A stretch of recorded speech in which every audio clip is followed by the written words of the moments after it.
Hi friends, எல்லோரும் எப்படி இருக்கீங்க? வாங்க நம்ம முதல் வீடியோ பார்த்துடலாம். முதல்ல புளி காய்ச்சல் எப்படி செய்கிறதுன்னு பார்க்கலாம். ஒரு லெமன் சைஸ் புளி தேவைப்படும். அதுக்கு சாதம் ரெடியாக இருக்குது. இப்போது வெந்தயத்தை நல்லா ரோஸ்ட் ஆகிற வரைக்கும் நம்ம வறுக்கிறோம். நல்லா செவக்க வறுக்கணும். அதுக்கப்புறம் நம்ம 1 by 1 ஒன்று வறுத்துக்கிட போகிறோம். அது என்னெல்லாங்கிறத பார்க்குறோம். 1/4 டீஸ்பூன் வெந்தயம், 1/4 டீஸ்பூன் மிளகு. இதை நல்லா பொரியிற அளவுக்கு நம்ம ரோஸ்ட் பண்ணுறோம். அப்புறம் எள் 2 தேக்கரண்டி, கடலைப்பருப்பு 1/4 டீஸ்பூன். நல்லா செவக்க வறுத்துருங்க.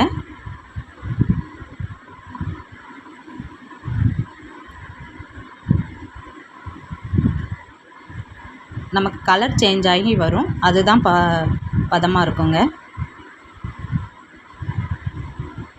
இப்போ எடுத்து வச்சுட்டு இது எல்லாத்தையும் நம்ம பொடி பண்ணிக்கிறோம்.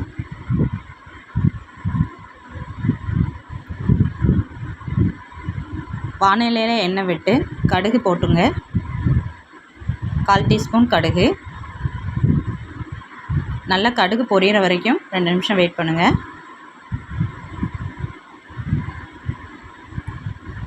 கடுகு பொரியணும்.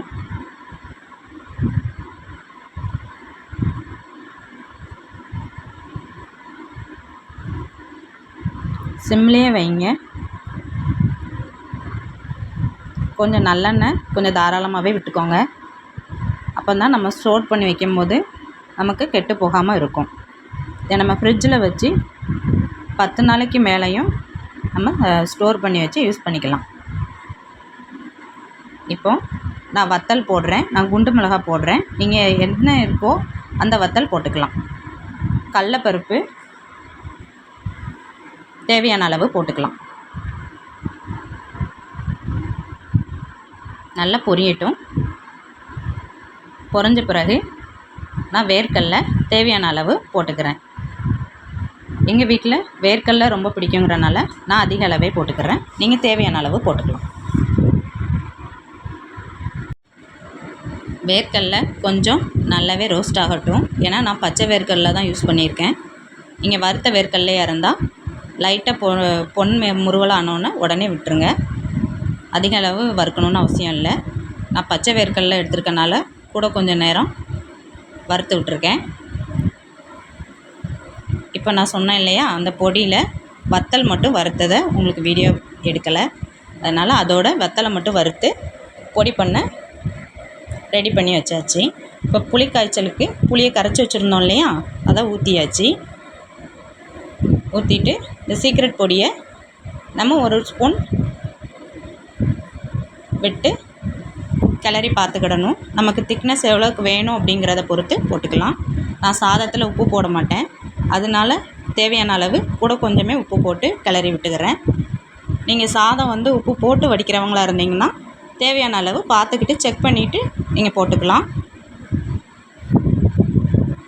அது உங்களோட விருப்பம்தான். புளி காய்ச்சல் செய்யும் போது மஞ்சள் தூளும் உங்களுக்கு தேவையான அளவு போட்டுக்கலாம்.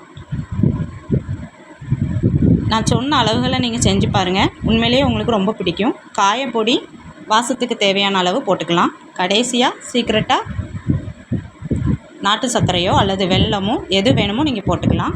கடைசியாக கருவேப்பிலையும் மேலே தூவி விட்டிங்கன்னா அந்த மணமும் சுவையும் ரொம்பவே அதிகமாக இருக்கும். இப்போ நம்மளுக்கு பதம் அப்படின்னு பார்த்திங்கன்னா, நம்ம விட்ட நல்லெண்ணெய் நல்லாவே பிரிஞ்சு வரும். அதுதான் பதங்க. இதோ நீங்கள் வீடியோவில் பார்க்குற மாதிரி நல்லாவே இருக்கும். இது நீங்கள் வேணால் டேஸ்ட் பண்ணி பார்த்துக்கலாம். லைட்டாக நல்ல நம்ம விட்ட எண்ணெய் ஃபுல்லாமே அப்சர்வ் பண்ணி வெளியில் வரும். அதுதாங்க பதம். இப்போ சாதத்தோடு கிளற வேண்டியதான்.